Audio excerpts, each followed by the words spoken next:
Hello, everyone.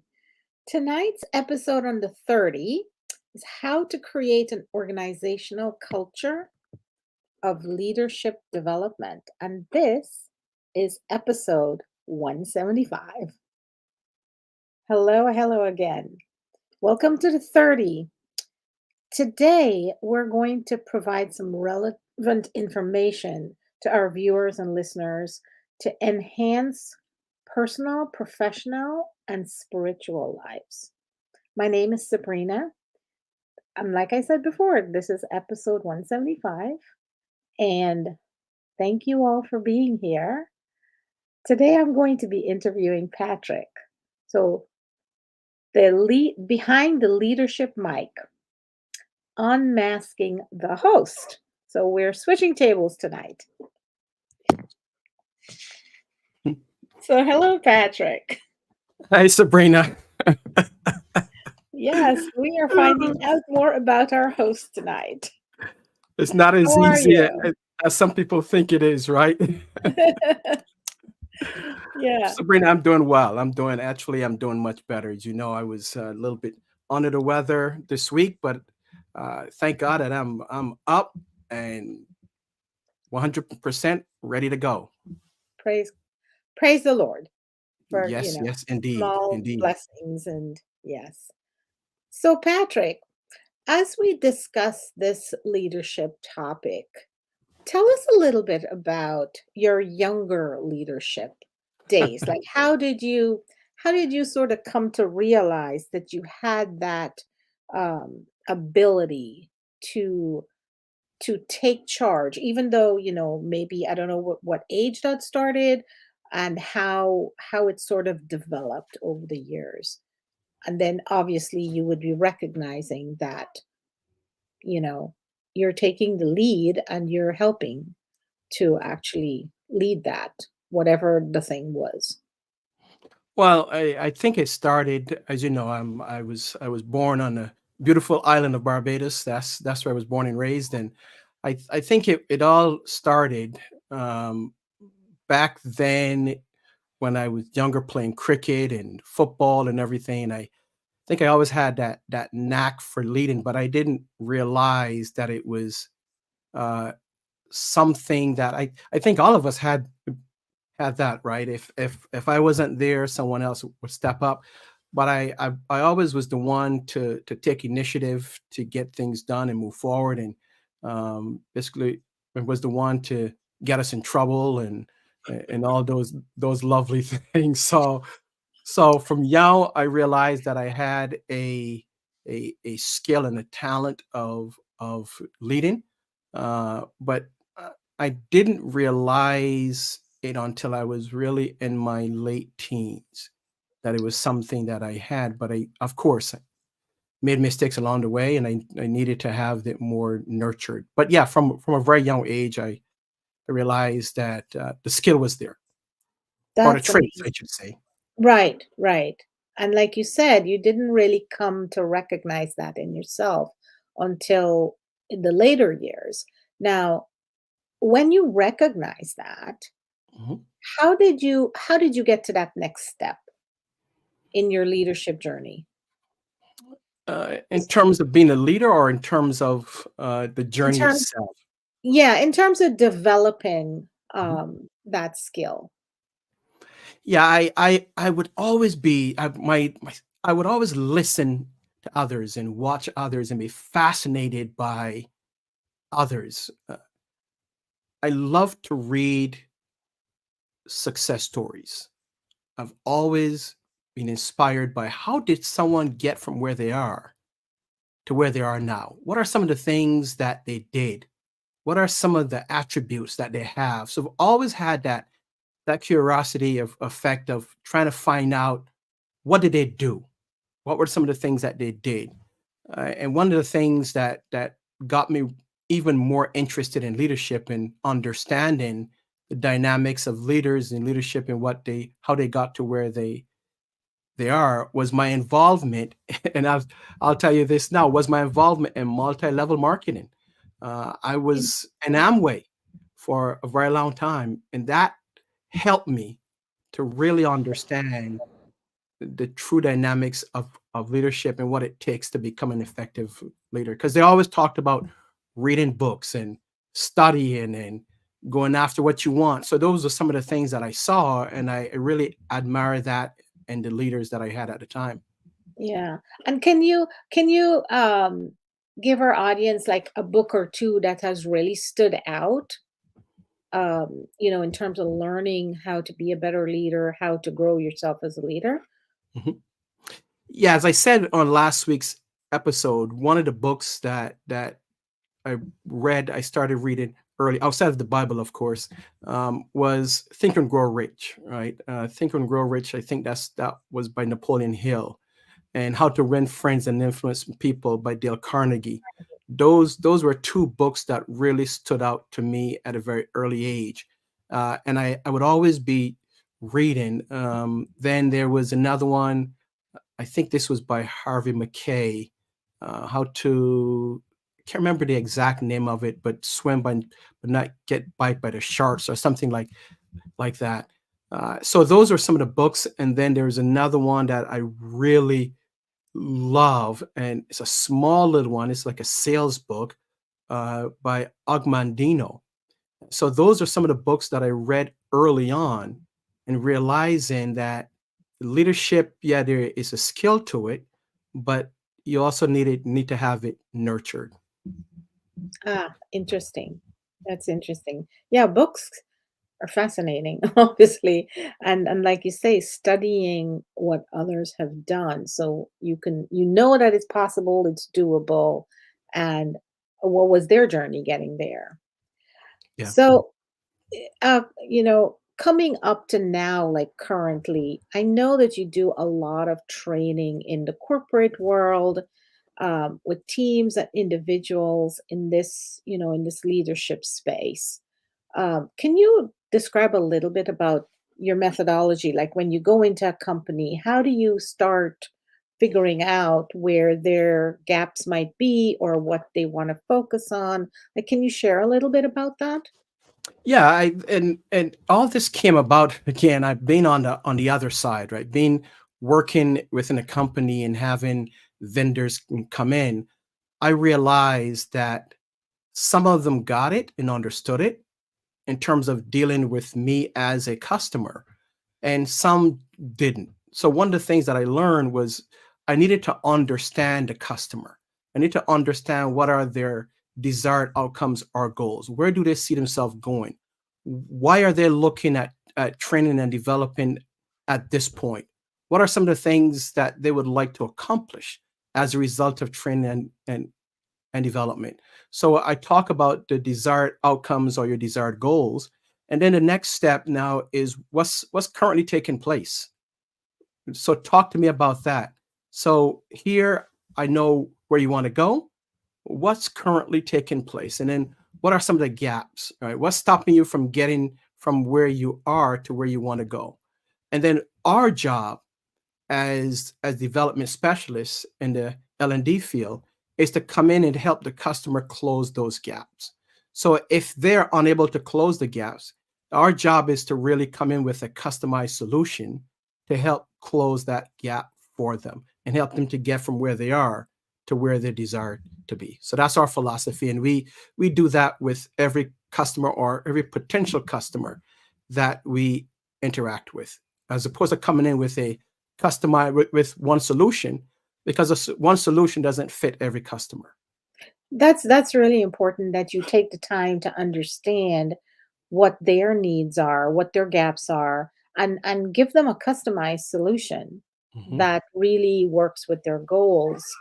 Now, I know that you work in different market segments. Can you mhm. take a tell us a little bit more about which markets you work in? Yeah, we partner. Our clients come from all different backgrounds and markets, whether it is large clients in terms of the corporate field, whether it's education, whether it's government, whether it's non for profit or non-profit, and we also partner with individuals as well. So from a training perspective, and then from a coaching and from a strategic planning. So it could be as a small client, maybe there are uh, 10 people in the company, or it could be a large client where there are thousands of people in the company. And then we also come in and partner with the individual leaders, or from a coaching standpoint, one-on-one coaching as well as group coaching. So now you mentioned coaching. Mhm. How does the strategy, the methodology, um, how does it differ in terms of, because I know coaching and training is two sort of different things. So can you expand a little bit on that so that people can understand, or viewers can understand, that this is a specific thing, and coaching over here, developing the leader individually, is another part of training coaching type thing, because a lot of people get too mixed up and Yeah, think it's and the same thing. and you and I have had conversations about this extensively. That's one of the things that drives me crazy, right? Is because now the buzzword is coaching. Everyone wants to be a coach, but they don't understand the dynamics of what coaching is and what training is. I look at it like this. Grew up playing football, soccer, having coach kids in terms of youth, uh, and and soccer, and I use this analogy. If one of my kids, meaning one of my players, don't know how to dribble the ball, first, don't know how to kick the ball. Yes, I'm their coach, but I can't coach them how to do it. What I have to do, I have to teach them or train them how to do it, right? Big difference. Although I'm the coach, but I have to teach them or train them how to do it. I have to demonstrate and walk them through it. So I can't coach them how to kick the ball. I have to teach them or train them, because there's a deficit. There's clearly a deficit of skill. So that's the big difference. Is if there's a deficit of skill, you can't coach skill. You have to teach or train skill. Now, if the skill exists, but a person needs something else, may need help with motivation, right, or inspiration, uh, or there's a lack of will, or they're missing something else that will help them get to where they want to go. Not skill, because they may have the skill already, but they need someone to really uh, ask the right types of questions, because great coaches are the ones that ask questions, and it brings that person to a point of self-awareness. It helps to uncover some of the blind spots, and that's what great coaches do, as opposed to focusing on skill, because skill is about teaching and training. Right, right. I like that. I like the example you gave of, you know, you can coach somebody, but you can't sort of coach the skill. Right. You can develop the skill, help Absolutely. them develop the skill, but coaching the skill is a different story altogether. Yeah. Um, what uh on your tell us a little bit about how um let's say you're in a corporation and you've gone through, and then people recognize that they themselves need that extra development. Mhm, Like, how mhm. does your coaching program work, and how does your individual coaching kind of work? Like, how does that do people come to you, or do you suggest to them that this is a good opportunity for them to develop further outside of the training, or Well, it all depends, Sabrina, on whether or not we are actively involved in the client, meaning we're Mm, actively doing some form of business with them, some kind of partnership. We're doing some training now with them. Then we may recognize that there's a need. We mhm, may make some recommendations or suggestions based on here are some of the things that we can offer, right? From a additional coaching, whether it's group coaching, so the leaders may want to come together, and where we offer group coaching for those leaders that see the need, right? So they mhm. already are talented in terms of the skill part of it because we're teaching them how to enhance their skill set. But they says, I need more. I'm looking for someone to help me get to the next level. So what does that look like? So we may offer them the opportunity to come in with a group coaching program, which we have, right? Which is the new under a new branding. It is Impact Leaders Group Coaching, or someone may recognize that, hey, do you offer one-on-one individual coaching? Because I'm not interested in a group, but I'm interested in a one-on-one Mm, where you are my coach, right? Or someone on our team is their coach. So we've had it when we are working or partnering with a client, or we've also had it where others outside may see the value or may see our advertising or may see our services and says, "Hey, can I hire you as a coach? Can I hire someone within your company as my personal coach, as my leadership coach?" right, So there are two right. doors to it. Gotcha. Okay. That's good. That's good. Did you find that since the pandemic, you have had to address a couple of maybe new challenges that leaders now face as a result of the pandemic, as a result of working from home, or just this whole different type of environment that we find ourselves in today? Yeah, there's definitely some changes since COVID. Is number one, as a leader, as leaders, if you truly want to be an effective leader, our mindset has to change because the requirements of employees and those that are on our teams are very different. How they're thinking are very different. I'm realizing that having time with family and friends and that work life balance is becoming more important to people. And so they're willing to trade off not making as much money, but spending more time with family and friends. And that's one of the things I've seen that happened with COVID because we all were touched with COVID. We all seen family members or friends, or we've heard of others just passing on because of COVID. So we want to make sure that we spend more time. And I've seen that with employees. And some leaders get it. Some leaders understand that. Others don't. So the way we lead in today's economy, in today's global community, is very different than how we did beforehand. And some leaders don't get it. They still want to say, hey, I'm the boss, you do what I say, or else. Well, employees are saying, what else? See ya.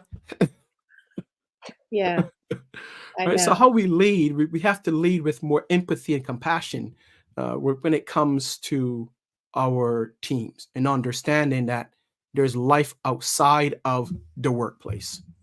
Right, right.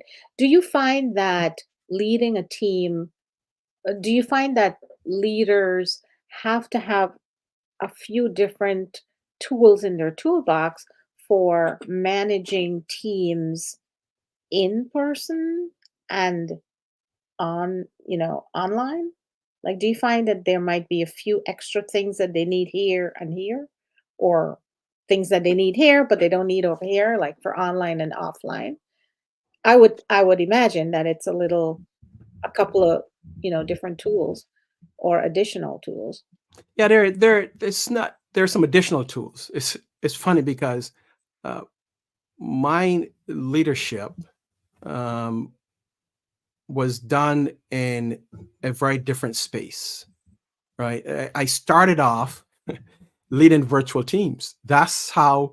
Wow. So right, because when I led a training team, my first real leadership in terms of managing a team or leading a team was I had a couple of members local, then I had some that were virtual. So so I I understood that from years ago. So the skill set is very different. How do you lead in person, and how do you lead a team that's virtual? The skill set is very different, but the basic requirements are the same because people are people, right? People are looking to be empowered. They're not looking for another boss. They're looking for someone that can take them from where they are to where they desire to be. Sabrina, I tell one of the things that we teach in our leadership and training is really understanding the true or the key role of a leader. Because as leaders on a day to day basis within our teams, there are many things that we do, right? We are referees, we are babysitters, we are, right? We're motivators, we are inspiration, right? So there are many things we have to come together, and maybe there's some things that's going on with one person that may not be going on with another person. So there are many things that we have to do on a daily basis as a leader. But the key role of a leader, and this is just my opinion, the key role of a leader is really developing your team members for greater in skill and ability. That's the key role. Mhm. So if you can develop that person, the first step is really identifying where that person desires to go. What are their goals, right? So one of the strategies is you have to sit down and have a conversation. So if you were part of my team, I'll sit down with you and Sabrina says, okay, where do you see yourself going? What are some of your short-term and long-term goals, right? So after I determine that, it's now incumbent upon me to Mm. help you get there. Correct, correct. Um, are there any specific lessons in your own life journey that you often find you're sharing when you are coaching or training that emphasizes a specific um, significant thing that happened or situation, that you refer to in your leadership training or coaching for that matter? There's so many. I've made so many mistakes along the way, Sabrina. There's too many to tell on a 30-minute show. But I continue to make mistakes in leading, right?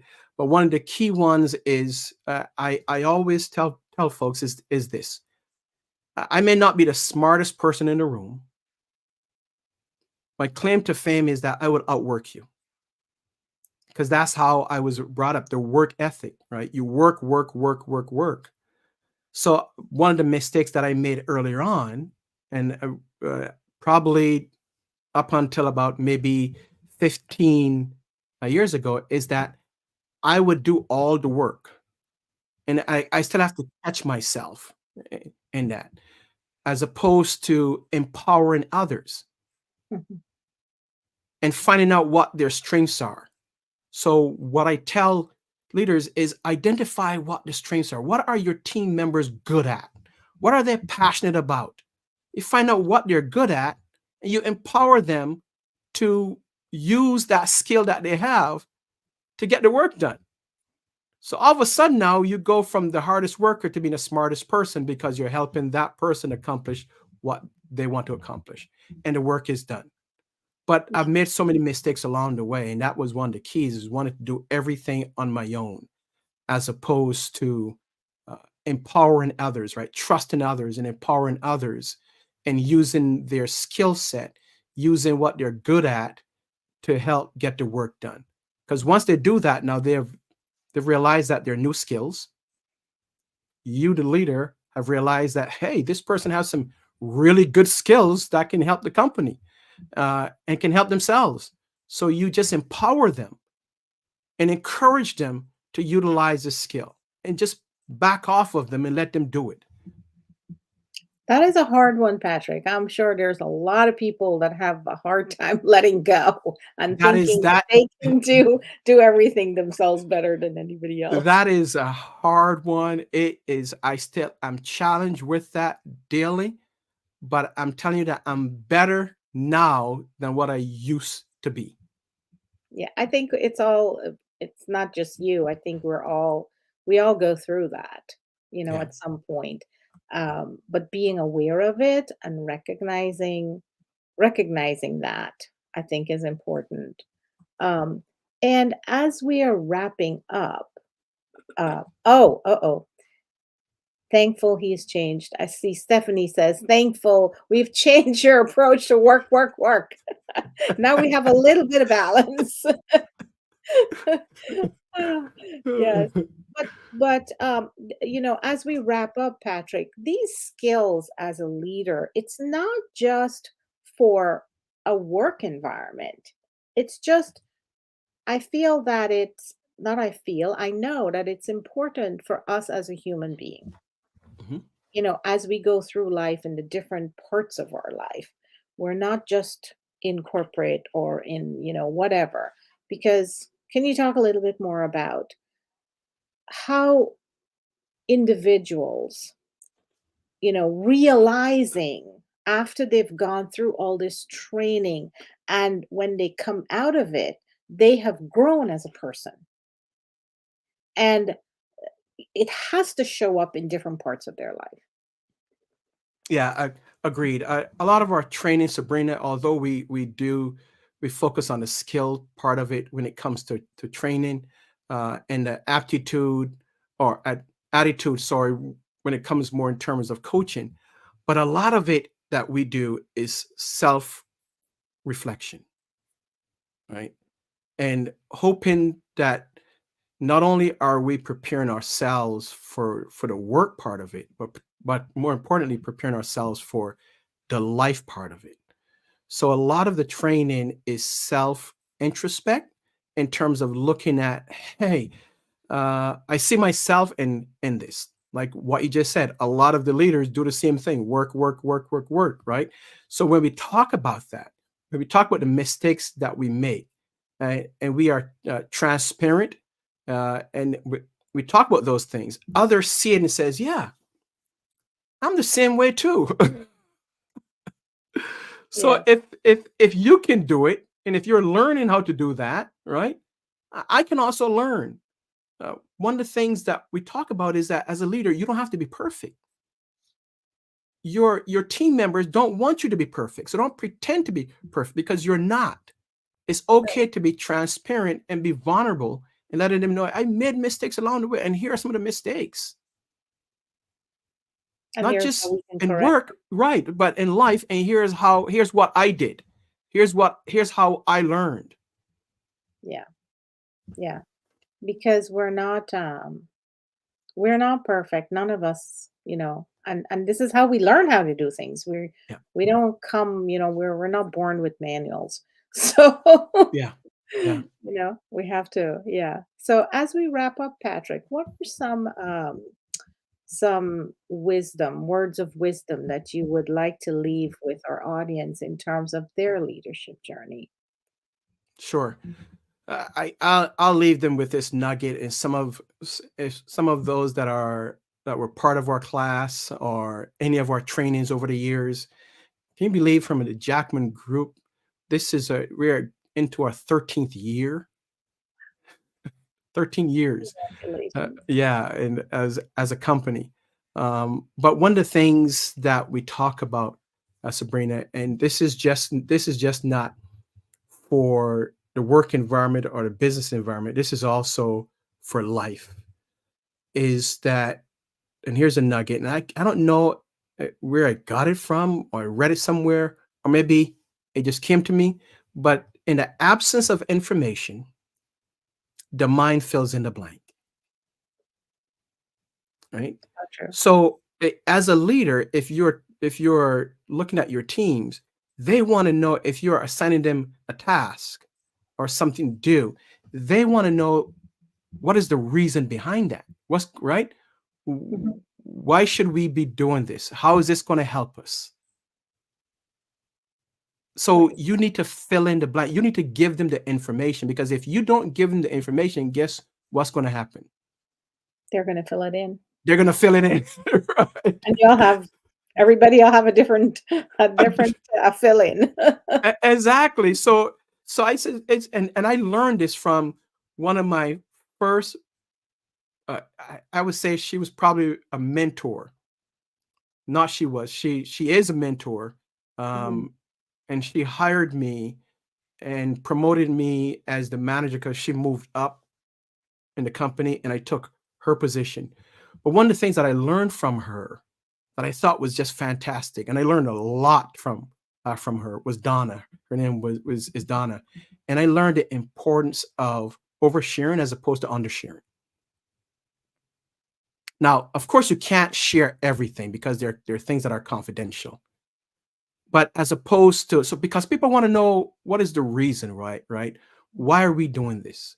So if you tell them that, as opposed to trying to hide things from them, it's okay to let them know. As long as it's not confidential, it's not going to hurt anyone or hurt the company. It's okay. So we sometimes, as leaders, we want to hold things back as ammunition, right? We want to know, well, I'm more important. Yeah, I have more information than you, so that means you have to follow me. Well, not necessarily. It's okay to let folks know exactly what's going on, the good, the bad, and the ugly, mhm. Yep, because they're going to find out anyhow, right. and they're going to Yeah, fill in whatever needs to be filled in. So it's okay. It's all right. Of course, you can't tell them confidential right. information. One of the things you have to do, what leaders, another piece of advice is the ability to filter information from that's coming from your boss to your team. All Mm, right. Because sometimes there's some things your team members can't handle. There's some okay. information that they're unable to handle. So your job as a leader, as an in between, is to filter that information so that your team not only gets the right information, but it's the information that they can handle at that point. Mm, that's great. Well, Patrick, I think we've come to the end of our time already. Wow, that was quick. That was quick. That was quick. Yes. So as we wrap up, um, I think can they reach you at the Jackman Group? Like if you Y- Yeah, absolutely. If they would like to get a hold of us, I'm gonna put our information up here, if you don't mind, Sabrina, absolutely. so that they can contact us. You can contact us Yeah, at right info at jackmangroup llc.com. We love to hear from you, or you can call us at 585-861-6828. That's 585-861-6828, or simply drop us a line. We love to hear from you. yeah, We love to speak with you. great. So thank you so much, Patrick. And the other thing too, you could also drop a comment wherever this video is being streamed, and Patrick will definitely get back to you or one of his team members. So thank you all for listening.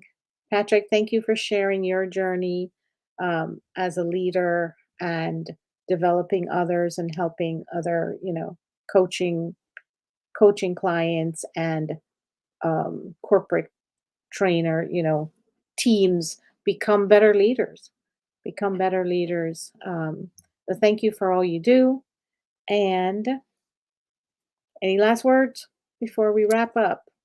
Sabrina, thank you. Thanks to the audience that's been with us, or our community that's been with us on the 30 for 3+ years, and thanks to our clients that's been with us in terms of the Jackman Group for training. 13 going on 13 years now, and we've trained hundreds of individuals and leaders, Mhm. and not just train, but also to our coaching clients. So thank you for that. And Sabrina, thank you. People don't know, but you are actually my coach, my advisor, and you're my tech person, my go-to. So Yeah. thank you so much and also a dear friend of mine. So thank you for all that you do for us, and for all that you do for everyone else. So thank you. If you want to get a hold of Sabrina, how can folks get a You hold know, of the you? best thing is actually to find me on LinkedIn. It's Sabrina Teekah or Sabrina T. Okay. Or you So could just ask Patrick. yep. So Sabrina T on LinkedIn, or Sabrina and Tika, or just drop me a message and I'll reach out to Yes, Sabrina for sure. and And get in as we, contact you with know, you. we get into next week is Thanksgiving week. Like you said, I am thankful for you and for Stephanie for getting to know you guys and all that you contribute to a richer life for me as well. So All thank right. you all very much. You're welcome, And Sabrina. until next time. You got it. Next time, next episode. See you all. Bye bye. Bye.